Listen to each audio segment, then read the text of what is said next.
Hi there, this is Outdoor Gear Chat. I'm Wayne, your host for the day. We're here for episode 90. It's Stick It To 'em.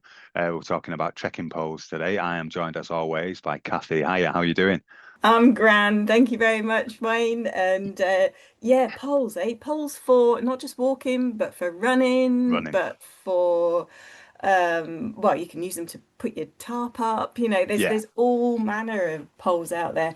And certainly, when customers come into our shops in the Climber shop in Ambleside and they come into the Joe Brown shops in Snowdonia, Eryri, there's just a wall and they're all beautifully packaged, but they're so beautifully packaged, they don't necessarily tell you, what you need to know to buy one. It can be a bit of a minefield when you're sort of standing there. So I thought we'll talk about them today and help bust some myths and help people make some great decisions.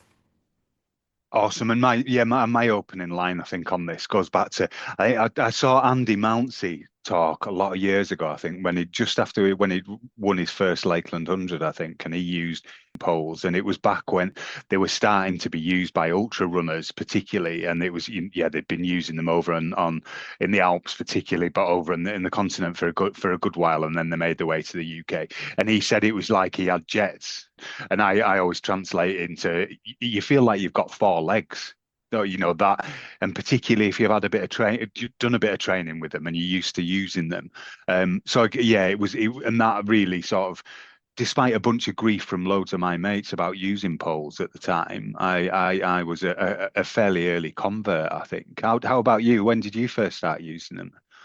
Well, I Or started why? using them very early on as well, but it's dead interesting that you've said about that kind of myth and having the Mickey taken out of you because it was a really big thing, Yeah. like sort of 30 years ago. If you were using poles, it was a sign of How weakness. long? How long? We're not old enough for that. Hang on a minute. I'm only 20. My on-air age is 28 as well, Kathy. 30 Oh, that's years right. ago. I must have Wow. read about this I know. somewhere. Yeah, exactly. Yeah, yeah. The kid. Oh, yeah. Granddad told me about it. Or my uncle. No. But sorry. Anyway, yeah, I had to get that one in there. Yeah, it was for years, it was just sort of considered that yeah, poles are a sign of weakness and but it couldn't be any further from the truth. I started using them early on, basically because I had knee issues. And use them to help ease the sort of pain I had in my knees from really my late teens really. And I suppose I got my first pair in the early 90s when I started sort of trekking in the Himalayas. They've been, I just don't go out without them ever since, really. And but really, a key reason for that is I want to be tromping around the mountains when I'm older, and I want my knees to still be able to take me out and do that. And these days, although I've worked on the shop floor for many, many. Oh, I think it must just be a few years. I've only worked on the shop Yeah, floor if yeah, we're going exactly. with an on-screen age. Go, stick to the illusion. Stick to the illusion. Come Or on. yeah, Yeah. or I'm stood at my desk. I don't have a massively physical job. You are moving obviously all the time when you're in retail, but I don't have a massively physical job. Like back in the day when people were going out and doing really quite hard physical labor. And if you look at some of the old articles in magazines and the distances that these folk were walking in their time off in between working really hard physical jobs, no wonder their knees were fine because they were using them all the time. These days, if you're driving or if you're in a desk-bound job, you're not using your muscles and strength building all the time. So actually having poles there can just help you get out and enjoy, your outdoor activities for longer, basically. And particularly if you've got weight on your back as well, I guess is Oh, yeah. yes. What in my head, I'm just looking at my rucksack over on the corner of the room and thinking about that. When you've got a lot of weight on your back, it's translating down hips, yeah, hips, knees, ankles, and so on, isn't it? And having those extra two legs definitely helps. Good. You've No, got good. that physical support to sort of the poles help you with balance, they help you with shock absorption, and they help you with stability. But there's a mental support there as well. If you've got your poles with you, they give you additional confidence to on that steep terrain.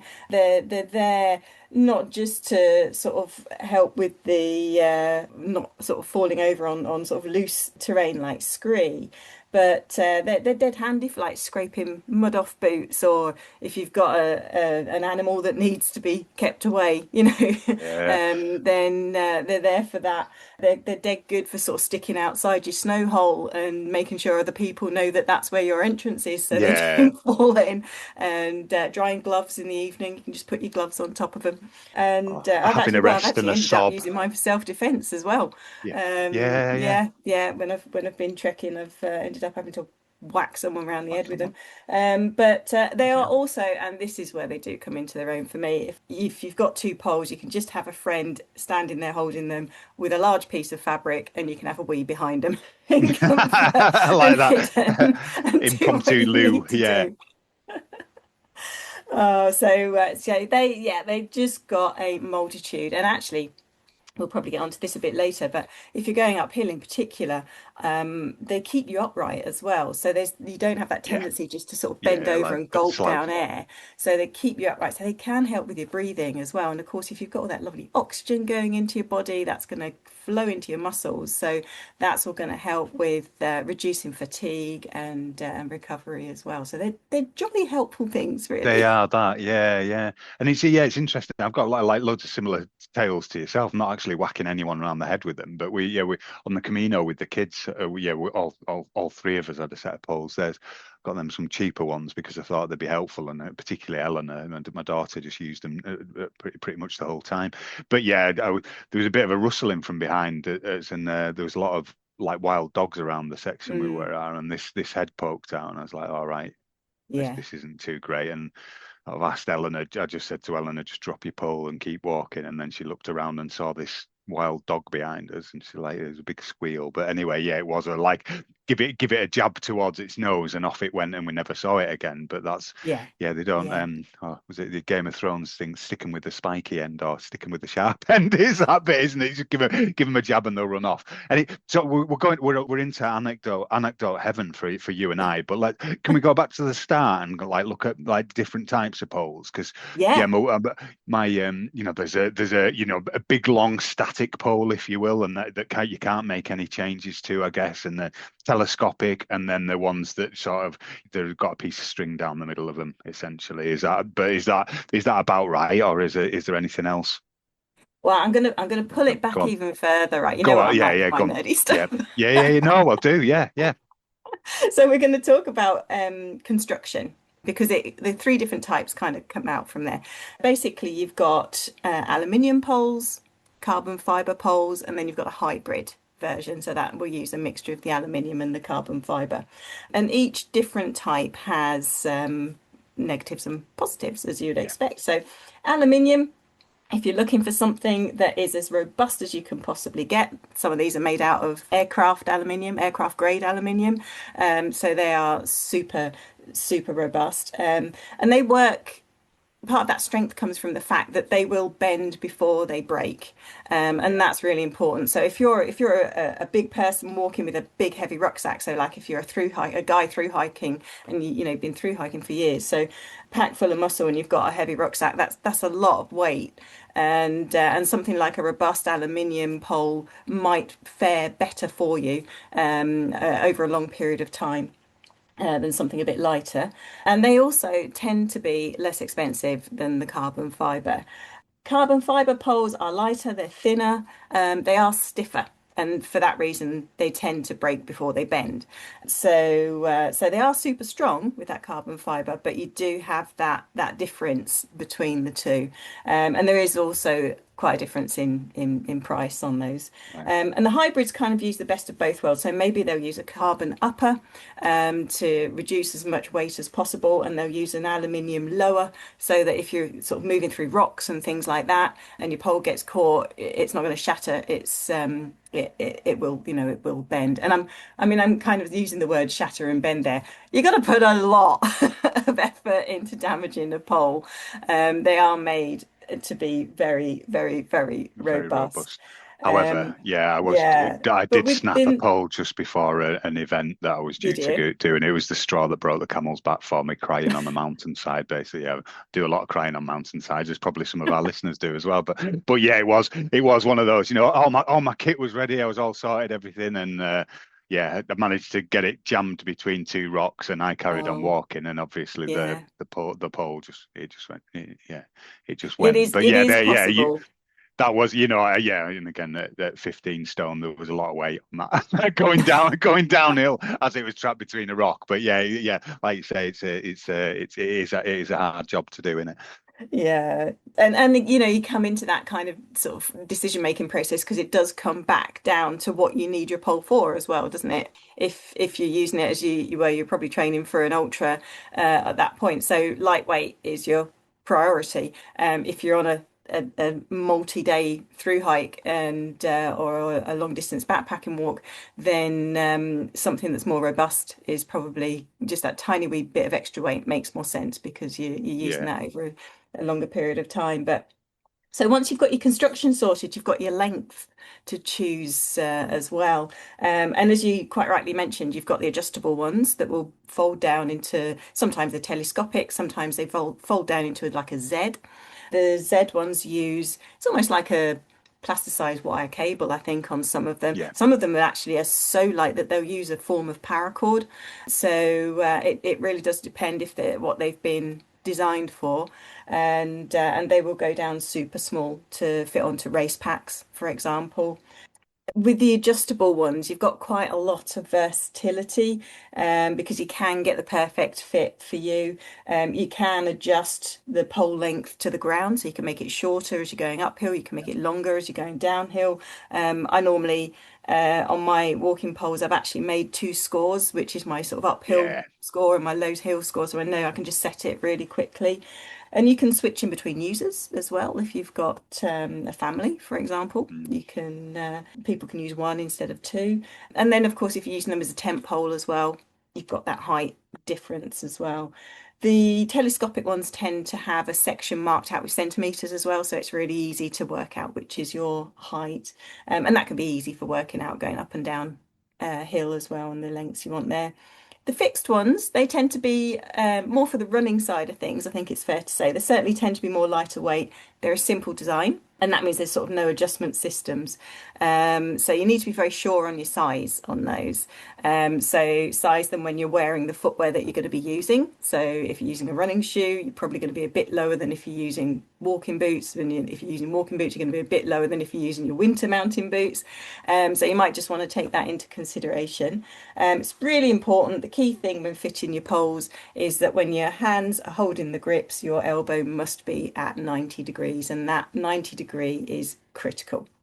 yeah. And that, I think one of the things that sort of wanted to get across within this, I think for me was when I did a Nordic walking style course for an afternoon or a day or something like that, and that changed entirely the way that I used them for that reason. Was that there was the position in the arms and what they were for. I think I'd seen too many people almost like throw the poles out in front of them and not actually be able to get any propulsion for one Mm. rather than the sort of ski style motion, I guess, where you're pushing off. So it's yeah, using them is definitely a technique, isn't it? I think you can't. I don't know. You can't. Well, you probably can just pick it up if you've done other stuff, but it's definitely easier to have an expert guide you through it in some way. It's worth it because then you don't get those little bad habits. Yeah, all those little things that you learn. But it is particularly if you are wanting to use them in ultras, the poles are there to aid that propulsion, reduce that energy loss, maximize efficiency. So that's your marginal gain territory, isn't it? So if you're wanting to use Yeah, them in an ultra, those pole workshops are really important. In fact, we've just had Mountain Run UK working through our Ambleside shop as part of some demo days, and the people really enjoyed that. They just went up on Loughrig, and the guy running the course was absolutely fantastic. They got loads out of that. It's really important if you are doing an ultra, don't just buy poles and go and do your ultra. I don't know about you, but I've been close to tears trying to get through stiles and gates at mile like 40, yeah, 45 definitely. when everything's just spent and you're just like, it's another different form of style and or gait, and you're trying to work it out, and you've not done your little method of getting through. You end up, well, I don't know about you, Wayne, but I end up being quite military about how I approach a style and a gait, and I'm like, right, okay, pole out because mine are clipped in. I use them with gloves if I'm used doing an ultra. Yeah, right. Unclip the gloves, both poles in one hand, and then navigate whatever you've got to navigate over Right or arm through. out, through the stile, yeah, yeah, or because through the otherwise gate, yeah, you get yeah. stuck and it's you just can't work it out. There's legs, arms, and poles everywhere. Yeah, yeah. It is like a comedy sketch, isn't it? And and Uh, that and again that another good point there where you're talking about the gloves piece because that's is the hand bit. What's the grip? the That's grip, the word yeah, I'm looking for. Is yeah, because there's a sort of the pistol style grip, which is just a handle, I guess, where I'm doing the thumb on top with a loop to go around your hand, or yeah, yeah, I guess more there's the more Nordic style, isn't there, where you get a glove and you clip the pole physically clips onto the glove, so it's you can't drop it basically. But is it yeah, yeah. is that about it, or is there other Well, stuff with no, it? grips are another science in Oh, themselves, no. Wayne. Of course they are. Of course they are. Yeah, and the type of grip you choose really is determined by where you're going, what distance you're going to be covering, and how often you're going to use it as well. So yes, as you said, on some of the super light poles, they're almost just like a thicker piece of tubing covered with maybe foam, maybe cork, maybe rubber. But if you're going perhaps on a trek and you over a much longer distance, you're going to want comfort and you can get much more ergonomically shaped handles. And I suppose each of the handles you can probably find one in either rubber, cork, or foam, and those are the two key handle Right. fabrics.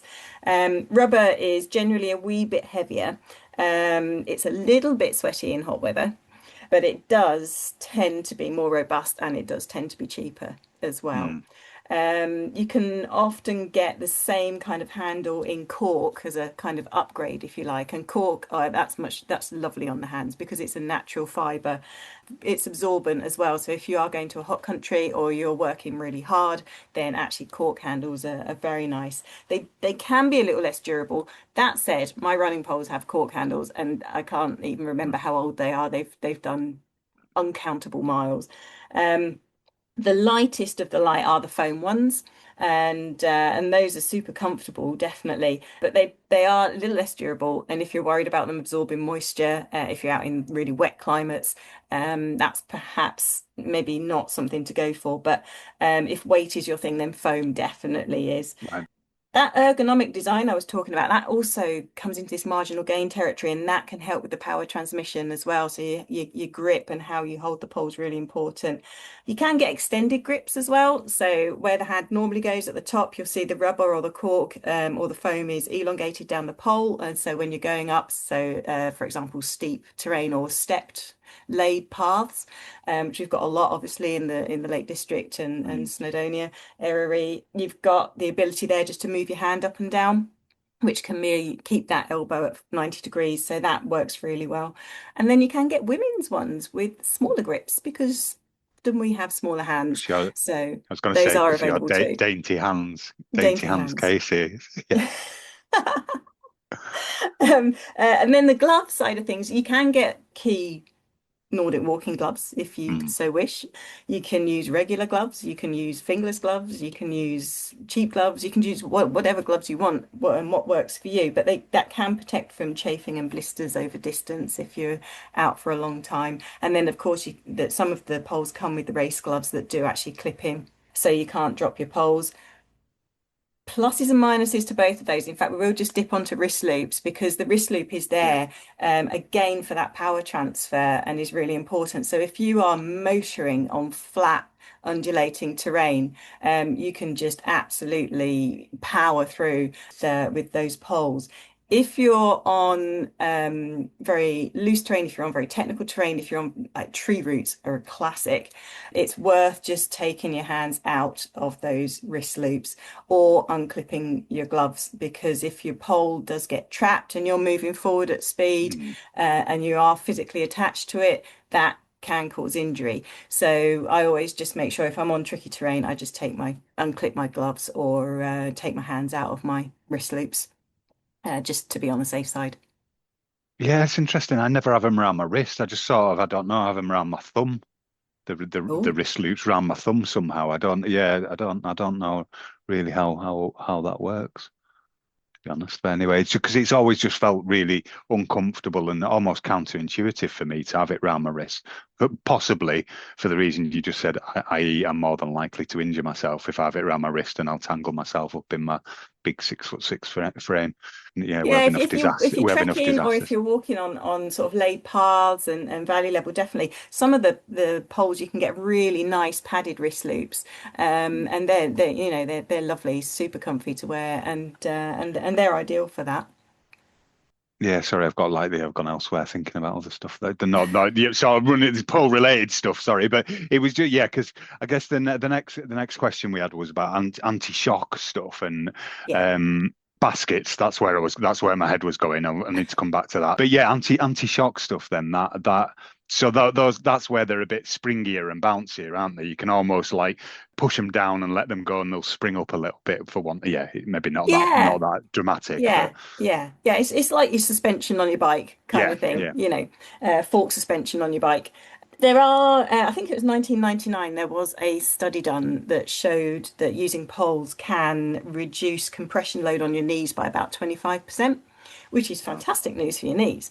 But where's that going? It's got to go somewhere.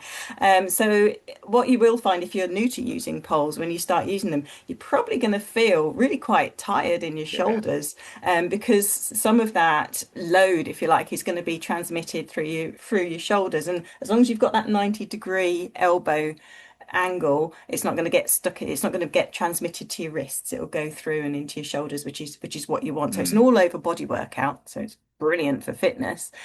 But that anti-shock just takes out another level again. It just dampens the impact of the pole to reduce the rebound, and that will give you less impact on your wrists and shoulders. Again, there's been another, I'm not sure if this was a brand-led report, but it reckons that you can reduce impact by up to 40%.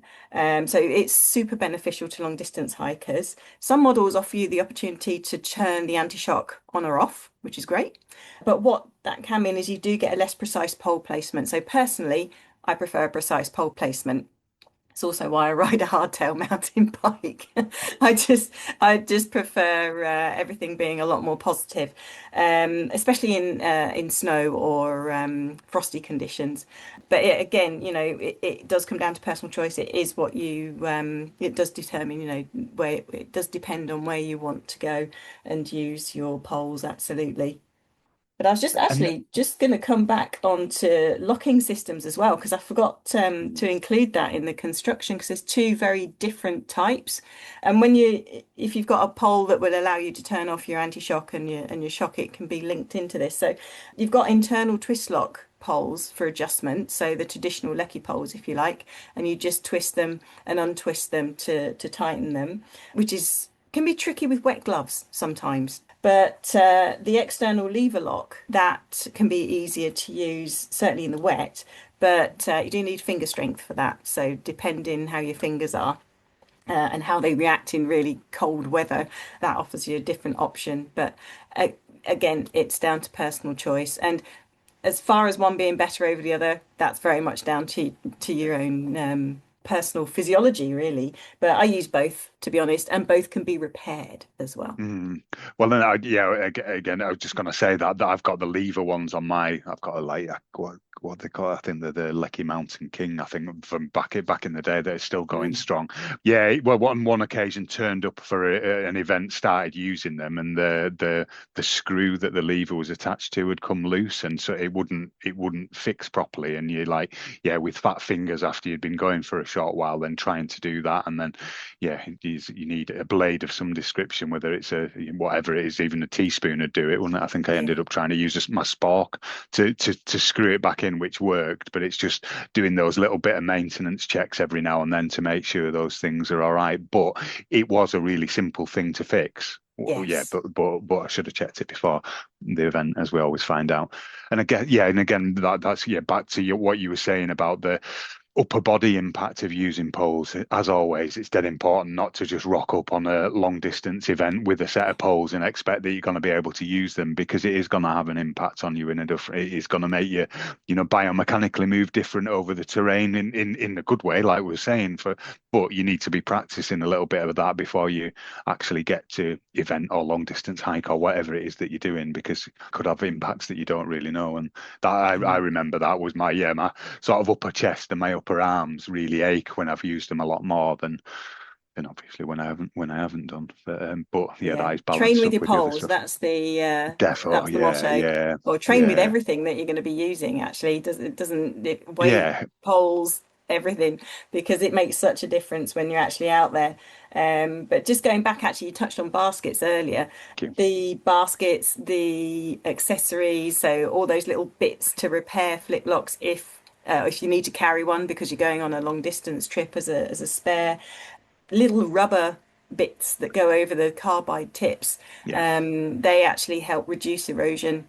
And most importantly, if you are on a laid path and you are trekking for a long period of time, the click, click, click, click, click oh of your god, little yeah, yeah, carbide tips can yeah, really start to grate. yeah. So I re having the little rubber bung on the bottom can make a big can difference. help. And some of the rubber bungs we sell actually have little spikes in as well. So if you're wanting to use them on frosty terrain, then that can be a bonus as well. But we keep spares for Black Diamond and we keep spares for Lecky. Yeah, And if anything, in the rare event that anything happens to either of those poles, because I've used both for many, many years, we do sell the spares and they can be fixed. and so for people who don't know what baskets are, because I didn't before I bought a set and had no idea what everyone was on about. It's sort of there's a little bit that attaches on the bottom of the pole, or the closest Yeah, to the bottom of the pole, yeah, it's like a and they come circular in. disc. Yeah, and they come in various sizes, don't they? So there's ones that Yes, I use for snow slash yes. sand, I guess, in some ways was where I'd use mine was for. Or you can get tiny little ones which are all right for traversing the lakes or bogs and stuff like that.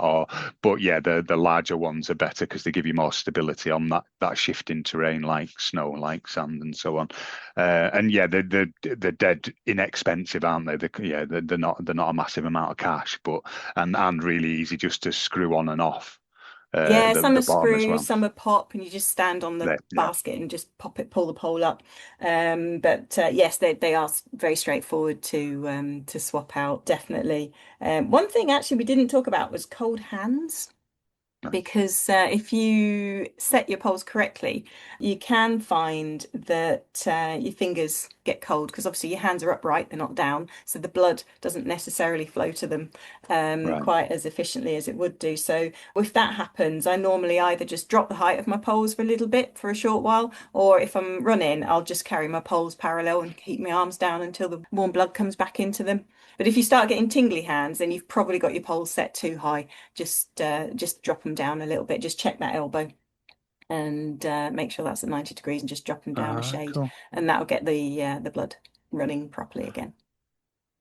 Just because this has popped into my head, sorry, completely unrelated to anything that we've talked about so far. I have a load of duct tape wrapped around my pole because that's come in handy for all sorts of reasons, Oh like yeah, repairing my pack, repairing my yeah. repairing my shoes, boots, trainers, whatever you want to call them, when they've inadvertently had an incident and you need to get to the next checkpoint or shop to buy some spare laces or whatever, or some spare shoes, I guess, in some respect. But yeah, that's dead hand. That's just been dead handy. Those little bits and pieces. So I Oh, always that's a great tip. wrap a load round it. Yeah, I Yeah. can't remember where I got it. It wasn't my idea. It was somebody else had recommended it, and I was like, all right, I'm gonna have that. And it's bizarre how many times I've had to use it. But yeah, The other thing is, we often get asked actually, are poles allowed in cabin baggage? Because yeah, folks are traveling with smaller packs these days and for shorter times.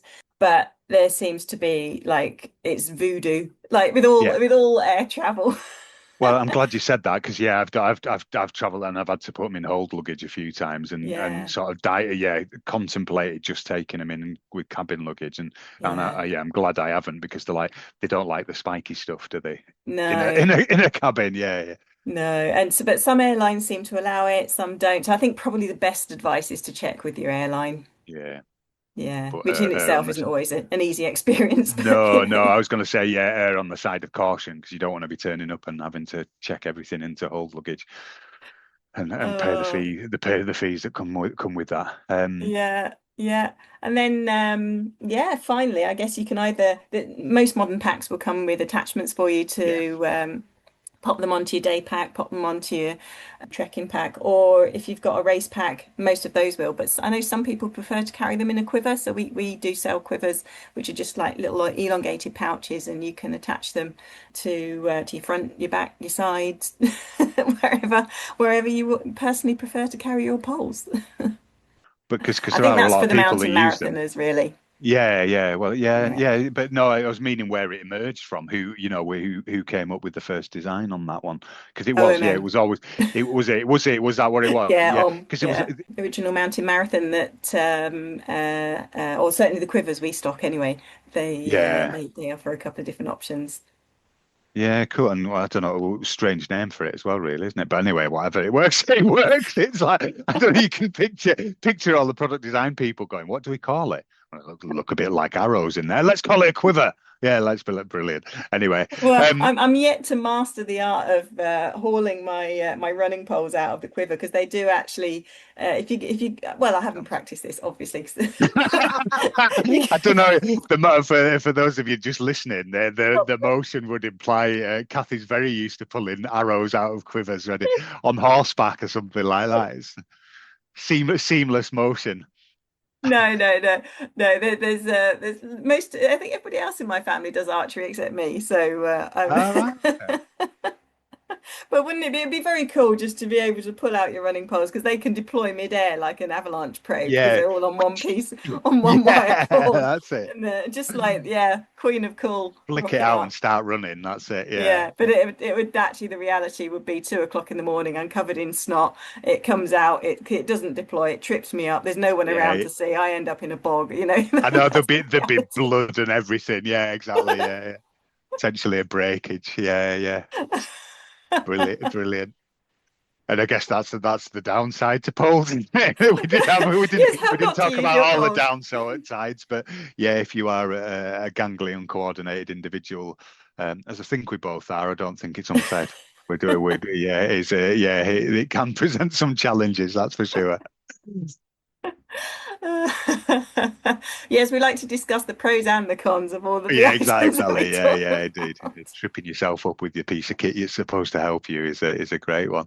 But anyway, yeah, we're digressing. I think is yeah. I don't think there's anything else, is there? That's us done polling. That was episode 90, blimey, Charlie, as I often say. Episode 90 and elbows 90 Wow, degrees. Look at that. It's like yeah, we planned yeah. it. Oh, isn't it just yeah. Shoe on that one in there. Um, that was trekking poles. Stick it to them. Yeah, so if you are in the market for trekking, walking, running poles, or you're thinking of upgrading, then we have a huge range in our shops. You can pop into Ambleside in the Lake District to the Climbers Shop, or Clonbarris or Capel Curig in Eryri, Snowdonia. Take a look at our range. All of our staff are there on hand to help you guide you through. You can try out the grips, you can look at the compact lengths, you can look at the open lengths, get absolutely the right height for you and the comfiest poles for you and your favourite activities. There's also more information on Nordic walking and also links to Nordic walking workshops on our Joe Brown Academy website, and that is available at joebrownoutdooracademy.com. If you're not able to visit one of our shops, then take a look online at climbers-shop.com and you will find our range available there.